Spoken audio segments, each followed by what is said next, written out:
ভালো আছো তো সবাই।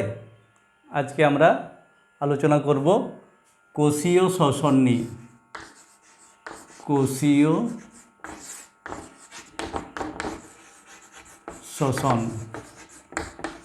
যাকে বলা হয় সেলুলার রেসপিরেশন। সেলুলার রেসপিরেশন এই আলোচনাটা অষ্টম ও নবম শ্রেণীর শিক্ষার্থীদের কাজে লাগবে। কোষীয় শ্বসন কি? তোমরা জানো জীবদের বেঁচে থাকার জন্য শক্তির প্রয়োজন। এই যে আমরা বেঁচে আছি, আমরা বেঁচে থাকার জন্য কি করি? খাদ্য গ্রহণ করি। কেন খাদ্য গ্রহণ করি? শক্তি পাওয়ার জন্য। তো শক্তি কিভাবে পাই? তোমরা এর আগে সালোক সংশ্লেষের সময় জেনেছ যে সালোক সংশ্লেষ প্রক্রিয়ায় কি হয়? সৌরশক্তি রূপান্তরিত হয়ে খাদ্যের মধ্যে কি রূপে জমা থাকে? সৌরশক্তি খাদ্যের মধ্যে রাসায়নিক স্থৈতিক শক্তি রূপে জমা হয়েছে, তাই তো? রাসায়নিক স্থৈতিক শক্তি রূপে জমা থাকে খাদ্যের মধ্যে। তাহলে এই যে রাসায়নিক স্থৈতিক শক্তি খাদ্যের মধ্যে জমা আছে, এই রাসায়নিক শক্তিকে জীবেরা কি করে? শ্বসন প্রক্রিয়ার মাধ্যমে গতিশক্তি বা তাপ শক্তি রূপে মুক্ত করে এবং সেই শক্তিকে বিভিন্ন বিপাকীয় কার্য পরিচালনা করার জন্য ব্যবহার করে, দেহের তাপমাত্রা রক্ষার জন্য ব্যবহার করে। তাহলে শ্বসন প্রক্রিয়ার সালোক সংশ্লেষ প্রক্রিয়ায় সৌরশক্তি খাদ্যের মধ্যে রাসায়নিক স্থৈতিক শক্তি রূপে জমা হয়েছে। এই রাসায়নিক স্থৈতিক শক্তি শ্বসন প্রক্রিয়ার মাধ্যমে রূপান্তরিত হয়ে গতিশক্তি বা তাপ শক্তি রূপে মুক্ত হবে এবং সেই সঙ্গে উপজাত কিছু পদার্থ উৎপন্ন হয়, সেটা আমরা পরে আলোচনা করব। তাহলে শ্বসন প্রক্রিয়াটা ঘটার জন্য দরকার হয় খাদ্যের জারণ। খাদ্যকে জারিত করে শক্তি উৎপন্ন করা হয় বা শ্বসনে উৎপন্ন হয় খাদ্যের জারণের মাধ্যমে। তাহলে খাদ্য, তোমরা জানো যে কোনো বস্তুকে জারিত করতে গেলে কিসের প্রয়োজন? অক্সিজেনের প্রয়োজন। তাহলে অক্সিজেনের উপস্থিতিতে কোনো খাদ্যবস্তু জারিত হবে। কিছু কিছু জীব এই খাদ্যকে জারিত করার জন্য বায়ু থেকে সরাসরি O2 গ্রহণ করে, বায়ু থেকে সরাসরি অক্সিজেন গ্রহণ করে। যে সমস্ত জীব বায়ু থেকে সরাসরি অক্সিজেন গ্রহণ করে তাদেরকে বলা হয় বায়ুজীবী জীব। বায়ুজীবী জীব। এই জীবদের আবার এই অক্সিজেন গ্রহণ করার প্রক্রিয়াটা আবার নানা রকম আছে। তোমরা এর আগে শ্বাস অঙ্গ নিয়ে আলোচনা শুনেছ, সেখানে জেনেছ জীবদের এই শ্বাস অঙ্গ নানা রকম, যার মাধ্যমে জীব পরিবেশ থেকে অক্সিজেন গ্রহণ করছে।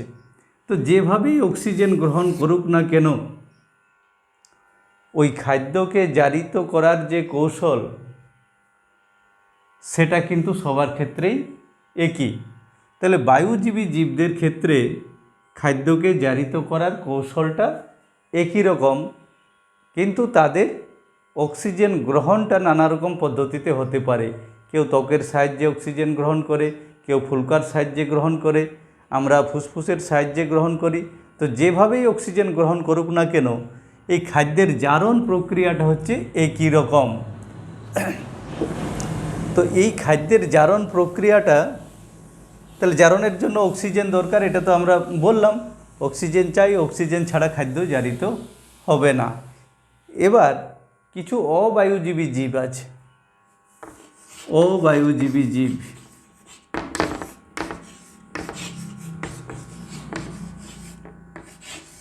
এরা কি করে? এদের বেঁচে থাকার জন্য অক্সিজেনের প্রয়োজন নেই। তাহলে এরা অক্সিজেন গ্রহণ করবে না, অক্সিজেনের প্রয়োজন নেই, এরা অক্সিজেন গ্রহণ করবে না। তাহলে এদের খাদ্য কিভাবে জারিত হবে? এই সমস্ত জীবদেরও কিন্তু বেঁচে থাকার জন্য অক্সিজেন প্রয়োজন, এই শক্তির প্রয়োজন। তাহলে এই অবায়ুজীবী জীবদের বেঁচে থাকার জন্যও শক্তির প্রয়োজন। কিন্তু এরা কি করছে?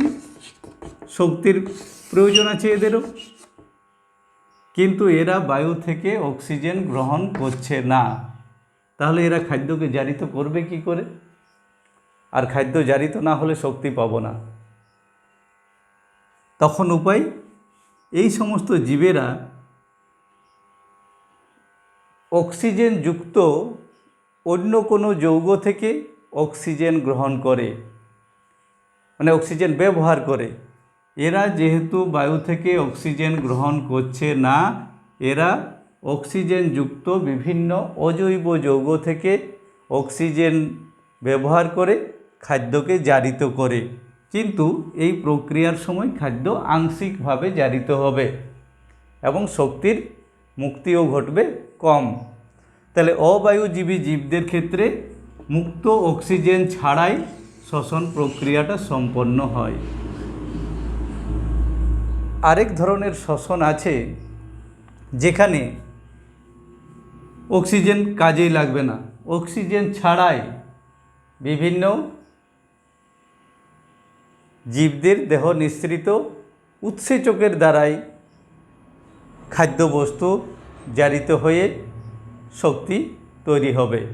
আমরা পরে এগুলো আলোচনা করছি। তাহলে শ্বসন কাকে বলবো?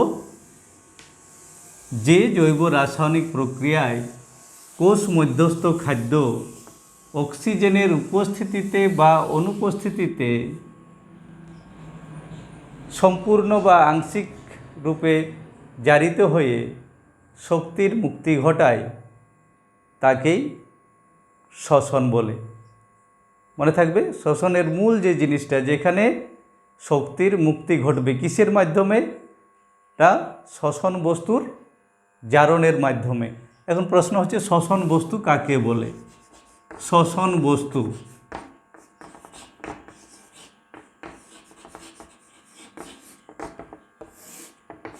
আমরা এখানে যে শ্বসন নিয়ে আলোচনা করব, সেখানে শ্বসন বস্তু রূপে ব্যবহৃত হয় বেশিরভাগ ক্ষেত্রে গ্লুকোজ। তাই এখানে সাধারণভাবে শ্বসন বস্তু বলতে গ্লুকোজকেই বোঝানো হয়। অর্থাৎ যে বস্তুটাকে জারিত করে শক্তি উৎপন্ন হয়, সেই বস্তুটাকেই বলা হয় শ্বসন বস্তু। মূলত শ্বসন বস্তু হিসাবে গ্লুকোজেই ব্যবহৃত হয়। পরে উঁচু ক্লাসে তোমরা শ্বসনের একটা প্রকারভেদ পড়বে, যে এই যে শ্বসন বস্তু, তার উপর ভিত্তি করে শ্বসনকে দুটো ভাগে ভাগ করে। যদিও এটা তোমাদের এখন সিলেবাসে নেই, শ্বসন বস্তুর উপর নির্ভর করে শ্বসনকে দুটো ভাগে ভাগ করে। একটাকে বলা হয় ভাসমান শ্বসন, এটা জেনে রাখবে, পরবর্তীতে কাজে লাগবে তোমাদের। ভাসমান শ্বসন, যে শ্বসন প্রক্রিয়ায় এই গ্লুকোজ ব্যবহৃত হয়, শ্বসন বস্তু গ্লুকোজ ব্যবহৃত হয়। আরেকটাকে বলা হয় প্রোটোপ্লাজমীয় শ্বসন, প্রোটোপ্লাজমীয় শ্বসন। এই প্রোটোপ্লাজমীয় শ্বসনে কি হয়? এখানে শ্বসন বস্তু রূপে ব্যবহৃত হয় স্নেহ পদার্থ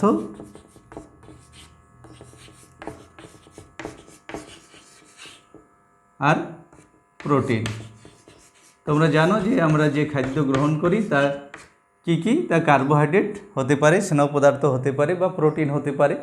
তো যখন শ্বসন বস্তু রূপে কোনো স্নেহ পদার্থ বা প্রোটিন ব্যবহৃত হয়, তখন তাকে বলা হয় প্রোটোপ্লাজমীয় শ্বসন। আর যে শ্বসন পদ্ধতিতে শ্বসন বস্তুরূপে গ্লুকোজ অর্থাৎ কার্বোহাইড্রেট ব্যবহৃত হচ্ছে, তাকে বলা হয় ভাসমান শ্বসন। এটা এখন তোমাদের সিলেবাসে নেই। আমরা এখন শ্বসনের যে ভাগগুলো আলোচনা করব, সেটা হচ্ছে প্রকৃতি অনুযায়ী শ্বসনের শ্রেণীবিভাগ।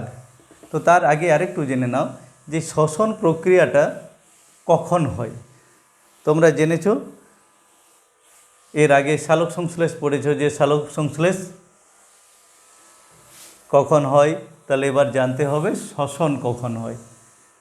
তাহলে শ্বসন কখন হবে, তা আমাদের শক্তির প্রয়োজন হয় কখন বলো তো?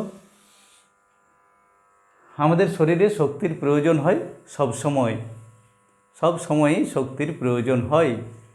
তাহলে শ্বসনও সব সময় ঘটবে। তাহলে শ্বসন দিবারাত্রি ঘটে থাকে, দিবারাত্রি এটা চলতে থাকে শ্বসন প্রক্রিয়াটা, এর কোনো বিরাম নেই, শ্বসন চলতেই থাকছে এবং যার ফলে শক্তি উৎপন্ন হয় এবং সেই শক্তি আমাদের দেহের বিভিন্ন যে বিপাকীয় কার্যাবলী ঘটছে সেগুলোকে ওই কার্যাবলী ঘটার সময় ব্যবহৃত হচ্ছে, আবার দেহের তাপমাত্রা বজায় রাখার জন্য এই শক্তি ব্যবহৃত হচ্ছে। এবার আমরা আলোচনায় আসব যে এই কোষীয় শ্বসন কত প্রকার ও কি কি। একটু আগে তোমাদেরকে বললাম যে খাদ্যকে জারিত করতে অক্সিজেনের প্রয়োজন হয়। বায়ুজীবী জীবেরা বায়ু থেকে অক্সিজেন গ্রহণ করে খাদ্যকে জারিত করে। অবায়ুজীবী যে সমস্ত জীব আছে তারা কি করে, অক্সিজেন ঘটিত কিছু অজৈব যৌগ থেকে অক্সিজেন সংগ্রহ করে খাদ্যকে জারিত করে। আর কিছু ক্ষেত্রে কিছু ঘটনা আছে যেখানে অক্সিজেনের প্রয়োজনই হবে না। তাহলে শ্বসনকে তোমাদের সিলেবাসে যে শ্বসন আছে 3 প্রকার। একটা হচ্ছে সবাত শ্বসন,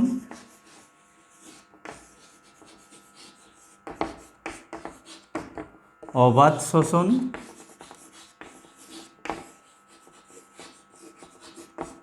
আরেকটা হচ্ছে সন্ধান প্রক্রিয়া।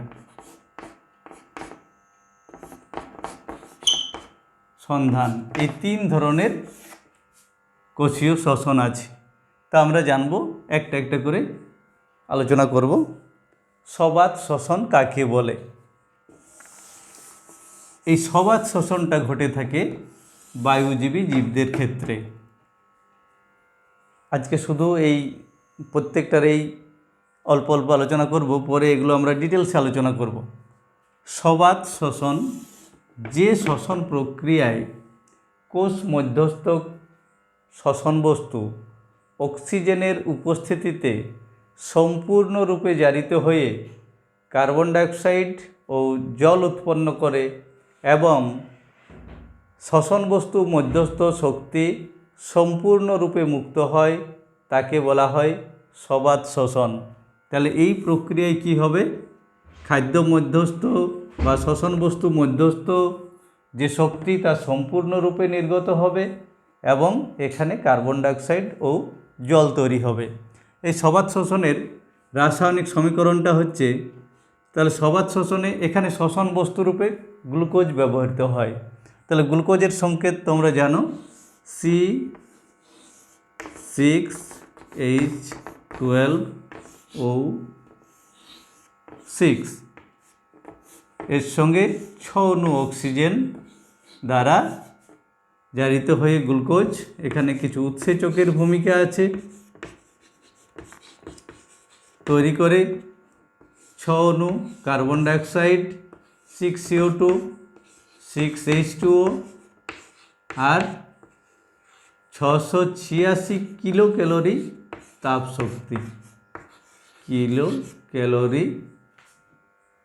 শক্তি। তাহলে এটা হচ্ছে গ্লুকোজ।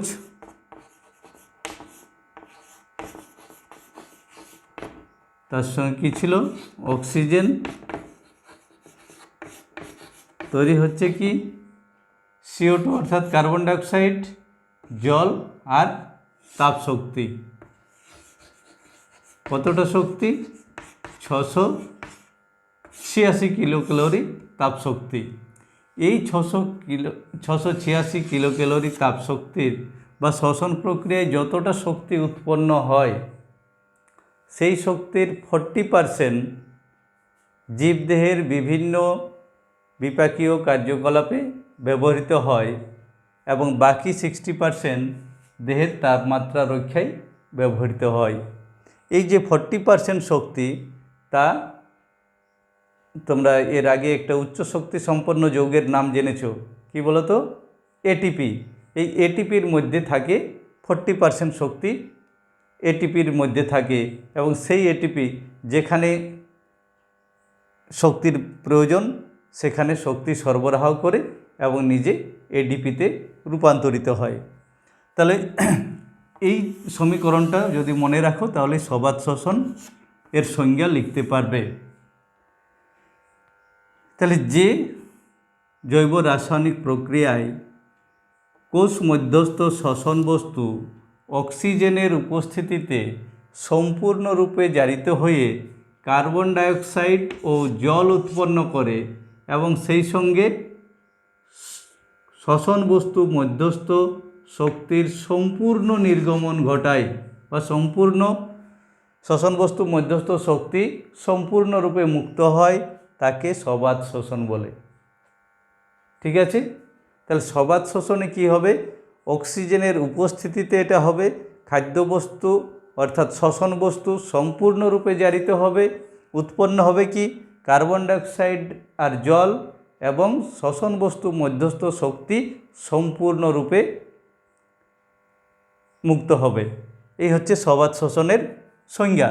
তাহলে যে শ্বসন পদ্ধতিতে কোষ মধ্যস্থ শ্বসন বস্তু অক্সিজেনের উপস্থিতিতে সম্পূর্ণরূপে জারিত হয়ে কার্বন ডাইঅক্সাইড এবং জল উৎপন্ন করে এবং শ্বসন বস্তু মধ্যস্থ শক্তি সম্পূর্ণরূপে মুক্ত করে, তাকেই বলা হয় সবাত শ্বসন। তাহলে এটা কোথায় ঘটবে? কাদের ক্ষেত্রে ঘটবে? যারা বায়ুজীবী জীব। আমরা কি জীব বলো তো? আমরা মানুষরা কি ধরনের জীব? এটা পারবে তো বলতে? আমরা সবাই কি? বায়ুজীবী জীব। কেননা আমরা বায়ু ছাড়া অর্থাৎ অক্সিজেন ছাড়া বাঁচতে পারি না। দেখবে কিছুক্ষণ যদি কেউ তোমাদের নাক চিপে রাখে, মুখ বন্ধ করে নাক চিপে দিয়েছে, কি হয়? দম বন্ধ হয়ে আমরা ছটফট করতে থাকি। বা দেখবে জলের তলায় যদি ডুব দিয়ে বেশিক্ষণ থাকতে পারি কি? আমরা পারি না। কেন পারি না? যখন জলের তলায় আছি তখন আর আমরা বায়ু থেকে অক্সিজেন পাচ্ছি না, অর্থাৎ আমাদের বেঁচে থাকার জন্য অক্সিজেন জরুরি। তাই আমরা হচ্ছি বায়ুজীবী জীব। তো আমাদের মতো অনেক প্রাণী আছে যাদের বেঁচে থাকার জন্য অক্সিজেন প্রয়োজন, এবং সেই অক্সিজেন দিয়ে, যে অক্সিজেন ওরা শ্বাসক্রিয়ার সময়, প্রশ্বাসের সময় বায়ু থেকে যে অক্সিজেন গ্রহণ করছে, সেই অক্সিজেনকে ব্যবহার করে খাদ্যকে জারিত করে সবাত শ্বসন প্রক্রিয়ার মাধ্যমে শক্তি সংগ্রহ করে। সেই শক্তি জীবরা তাদের বিভিন্ন জৈবনিক কার্যে ব্যবহার করছে, দেহের তাপমাত্রা রক্ষায় সেই শক্তি ব্যবহৃত হচ্ছে। তাহলে এই হলো সবাত শ্বসন। পরে আমরা এর প্রক্রিয়াগুলো আবার জানতে হবে যে সবাত শ্বসন পদ্ধতিটি কী রূপে সম্পন্ন হয়। আজকে শুধু সংজ্ঞার এই রাসায়নিক সমীকরণগুলো বলে দিচ্ছি।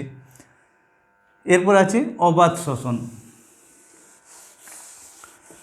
তাহলে অবাত শ্বসনে কি হয়? কি বলা হয়েছিল যে অবাত শ্বসনে মুক্ত অক্সিজেনের প্রয়োজন নেই। মুক্ত অক্সিজেনের অনুপস্থিতিতে অবায়ুজীবী জীবদের দেহে অক্সিজেনযুক্ত কোনো অজৈব যৌগ থেকে অক্সিজেন ব্যবহার করে খাদ্য জারিত হবে। তাহলে অবাত শ্বসনে কি হয়? কাদের ক্ষেত্রে ঘটবে? অবায়ুজীবী জীবদের ক্ষেত্রে। অবায়ুজীবী জীব, যেমন কিছু ব্যাকটেরিয়া আছে, কিছু কৃমি আছে, যেমন মিথেন ব্যাকটেরিয়া, সালফার ব্যাকটেরিয়া। এরা কি করে? খাদ্যকে জারিত করার জন্য এরা অক্সিজেন গ্রহণ করে না, এরা অক্সিজেনযুক্ত কোনো যৌগ থেকে অক্সিজেনকে ব্যবহার করে এবং সেই অক্সিজেন দ্বারাই খাদ্যকে জারিত করে। তাহলে অবাত শ্বসন প্রক্রিয়ায় কি হবে? শ্বসন বস্তু অর্থাৎ গ্লুকোজ, সংকেত কি? C6H12O6, মুক্ত অক্সিজেনের দ্বারা জারিত হবে না। কার দ্বারা জারিত হবে? অক্সিজেনযুক্ত কোনো যৌগ।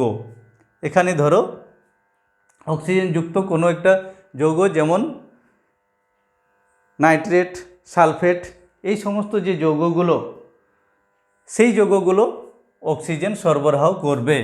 তাহলে এখানে গ্লুকোজকে জারিত করার জন্য সরাসরি অক্সিজেন, মুক্ত অক্সিজেন কাজে লাগছে না, এরা অক্সিজেনযুক্ত একটা যৌগ 12NO3,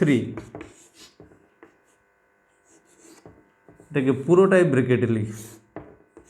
এই যৌগটা থেকে 12 অণু নাইট্রেট যৌগ অক্সিজেন সরবরাহ করবে এবং তার দ্বারা এটা গ্লুকোজ আংশিকভাবে জারিত হবে। তৈরি হবে কি,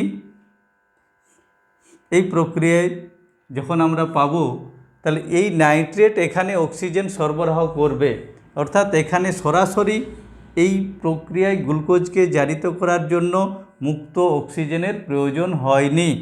এখানে এই গ্লুকোজকে জারিত করার জন্য এই নাইট্রেট যৌগটি অক্সিজেন সরবরাহ করেছে।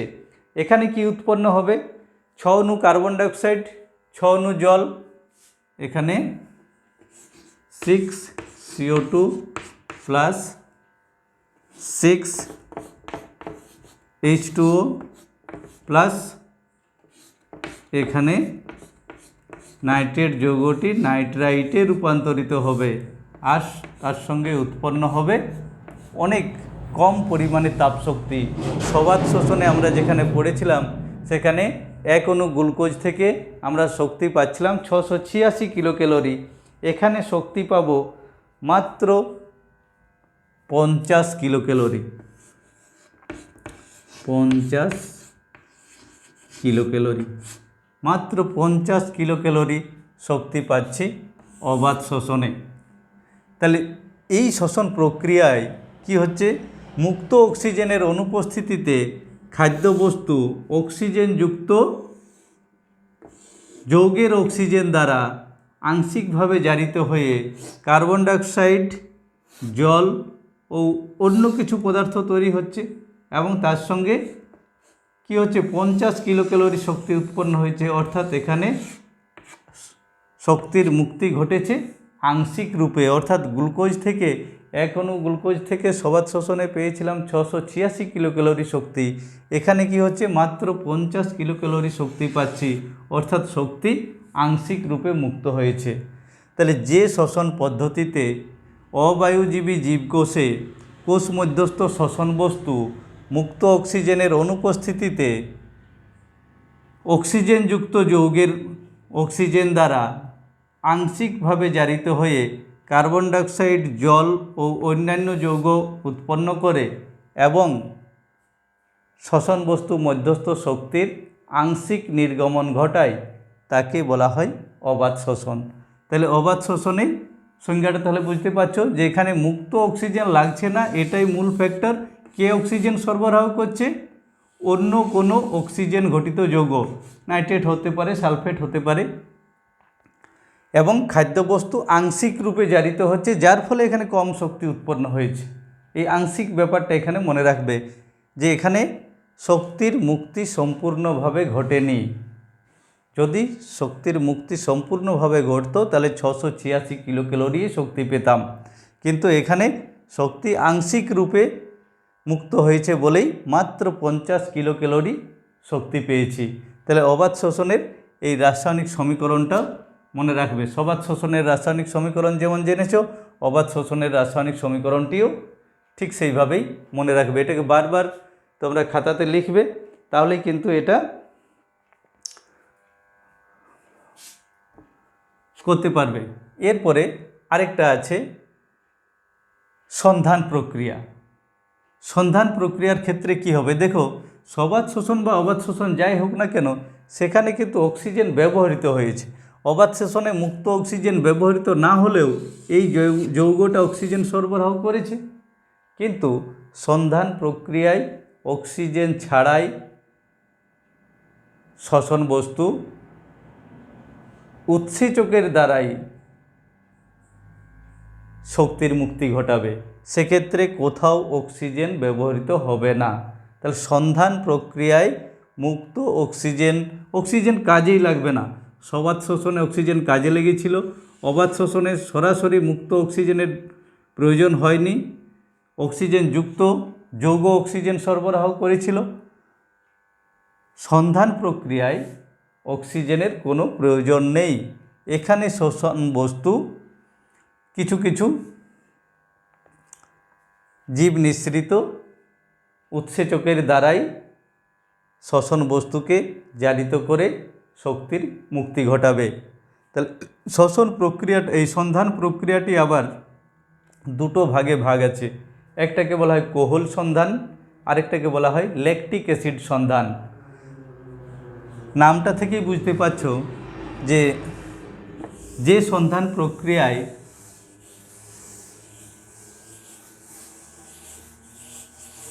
অ্যালকোহল উৎপন্ন হয়, অ্যালকোহল C2H5OH, তাকে বলা হয় কোহল সন্ধান। আর যে সন্ধান প্রক্রিয়ায় ল্যাকটিক অ্যাসিড উৎপন্ন হয় তাকে বলা হয় ল্যাকটিক অ্যাসিড সন্ধান। তো এই সন্ধানের ভাগ দুটো তোমাদের সিলেবাসে মনে হয় নেই, শুধু সন্ধান প্রক্রিয়াটাই আছে। তাহলে যে প্রক্রিয়ায় শ্বসন বস্তু অক্সিজেনের অনুপস্থিতিতে কিছু অণুজীব নিঃসৃত উৎসেচকের দ্বারা জারিত হয়ে আংশিক রূপে শক্তির মুক্তি ঘটায় তাকে সন্ধান বলে। তাহলে এইভাবে এই সন্ধান প্রক্রিয়ার সাহায্যে কিছু কিছু মানে এর ব্যবহার হচ্ছে, কিছু কিছু ক্ষেত্রে আমরা সন্ধান প্রক্রিয়ার সাহায্যে ওয়াইন বা মদ, সুরা শিল্পে এর ব্যবহার আছে। এই সন্ধান প্রক্রিয়ার সাহায্যে আঙ্গুর, আপেল এই সমস্ত জিনিসকে ব্যবহার করে সন্ধান প্রক্রিয়ার সাহায্যে অ্যালকোহল তৈরি করা হয়, যে অ্যালকোহলকে ওয়াইন বা মদ রূপে ব্যবহার করা হয়।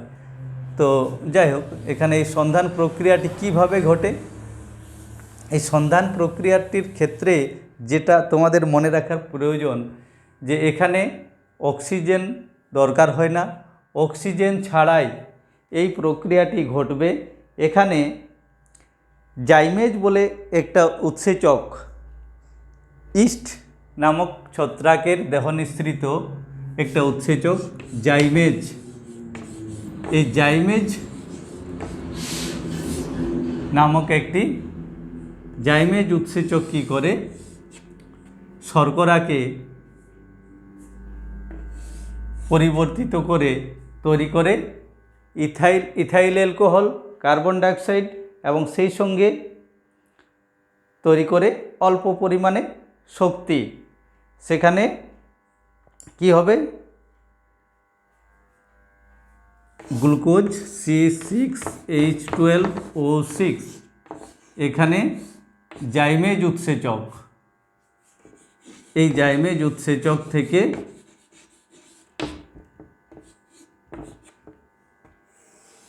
এই গ্লুকোজ থেকে তৈরি হবে দু অণু ইথাইল অ্যালকোহল C2H5OH, দু অণু কার্বন ডাইঅক্সাইড আর 50 কিলোক্যালোরি তাপশক্তি। এখানে এই প্রক্রিয়াটি এরকম সরাসরি হয় না, এখান থেকে আগে পাইরুভিক অ্যাসিড উৎপন্ন হবে, তারপরে তৈরি হবে ইথাইল অ্যালকোহল, কার্বন ডাইঅক্সাইড আর 50 কিলোক্যালোরি তাপশক্তি। তাহলে এই প্রক্রিয়াটাই দেখো, কোথাও অক্সিজেন ব্যবহৃত হচ্ছে না এই গ্লুকোজকে জারিত করার জন্য। এখানে ইস্টের দেহ নিঃসৃত উৎসেচক জাইমেজ এই গ্লুকোজকে রূপান্তরিত করছে কিসে, ইথাইল অ্যালকোহল, কার্বন ডাইঅক্সাইড এবং এর থেকে 50 কিলোক্যালোরি শক্তি উৎপন্ন হয়েছে। অর্থাৎ এই প্রক্রিয়াটিতে অক্সিজেনের কোনো প্রয়োজন নেই। এই ইস্ট নিঃসৃত যে উৎসেচক জাইমেজ, তার দ্বারাই গ্লুকোজ থেকে তৈরি হচ্ছে ইথাইল অ্যালকোহল, কার্বন ডাইঅক্সাইড আর 50 কিলোক্যালোরি শক্তি। তাহলে এখানে গ্লুকোজ কি হলো, 50 কিলোক্যালোরি শক্তি উৎপন্ন হয়েছে। তার মানে কি, এটা আংশিকভাবে জারিত হয়েছে। তাহলে আংশিকভাবে জারিত হয় কোথায় কোথায়? অবাধ শ্বসন আর সন্ধান, এই দুটো প্রক্রিয়ার সময় শ্বসন বস্তু আংশিক রূপে জারিত হচ্ছে, যার ফলে শক্তির আংশিক মুক্তি ঘটছে। মাত্র 50 কিলোক্যালোরি তাপশক্তি পেয়েছি। তাহলে ইস্টের দেহ নিঃসৃত উৎসেচক দ্বারা গ্লুকোজ বা শর্করা আংশিকভাবে জারিত হয়ে শক্তির আংশিক মুক্তি ঘটাচ্ছে, মাত্র 50 কিলোক্যালোরি শক্তি উৎপন্ন করছে। তো যেহেতু এখানে এই যে ইথাইল অ্যালকোহল উৎপন্ন হচ্ছে, তাই এটাকে বলা হয় কোহল সন্ধান।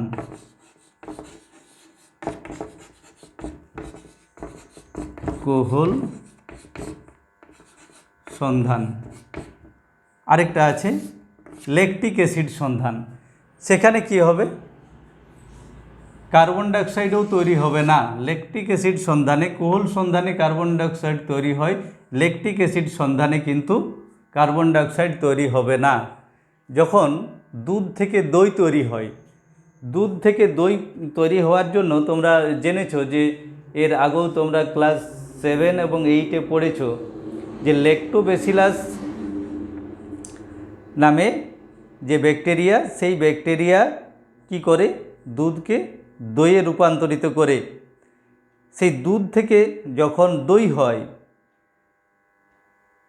এই দুধ থেকে দইয়ে যে রূপান্তর প্রক্রিয়া, অর্থাৎ এই যে দই তৈরি হলো ল্যাকটিক অ্যাসিড, সেই ল্যাকটিক অ্যাসিড তৈরি হওয়ার যে প্রক্রিয়া, সেটাকেই বলা হয় ল্যাকটিক অ্যাসিড সন্ধান। সেখানে কি হয়? এই গ্লুকোজ থেকে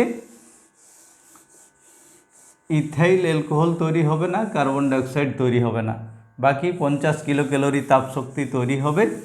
এখানে দুগ্ধ শর্করা কোন ব্যাকটেরিয়া বলা হচ্ছে? ল্যাক্টোব্যাসিলাস। এই ল্যাক্টোব্যাসিলাস ব্যাকটেরিয়ার দেহ নিঃসৃত উৎসেচক দ্বারা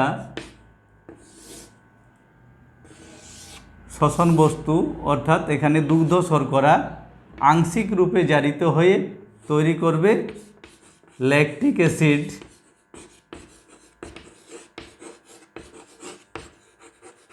ল্যাকটিক অ্যাসিড আর 50 কিলোক্যালোরি তাপশক্তি, অর্থাৎ এখানে কোনো কার্বন ডাইঅক্সাইড তৈরি হবে না ল্যাকটিক অ্যাসিড সন্ধানে। এটা একটা মনে রাখবে, এখান থেকে শর্ট কোশ্চেনের প্রশ্ন দেয় যে কোন সন্ধান প্রক্রিয়ায় কার্বন ডাইঅক্সাইড তৈরি হয় না। এখানে শুধুমাত্র ল্যাকটিক অ্যাসিড আর 50 কিলোক্যালোরি তাপশক্তি উৎপন্ন হয়।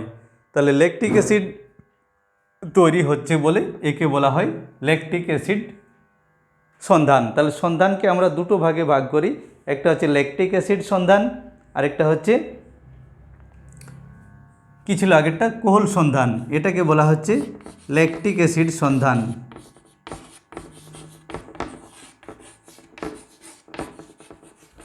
ল্যাকটিক অ্যাসিড সন্ধান। তাহলে একটা হলো কোহল সন্ধান, আরেকটা হলো ল্যাকটিক অ্যাসিড সন্ধান। এই ল্যাকটিক অ্যাসিড সন্ধানে কার্বন ডাইঅক্সাইড তৈরি হচ্ছে না, এটা একটু বিশেষভাবে মনে রাখবে। এর সংকেতটা কি হবে? ল্যাকটিক অ্যাসিডের সংকেতটা একটু তোমরা লিখে রাখতে পারো, CH3CH লিখে দিচ্ছি। ল্যাকটিক অ্যাসিডের সংকেতটা একটু মনে রাখবে, এটা পুরোটাই মুছে দিচ্ছি। ল্যাকটিক অ্যাসিডের সংকেতটা তোমরা একটু লিখে নাও, CH3CH ব্র্যাকেটে OH, তারপরে COH, CH3CH OH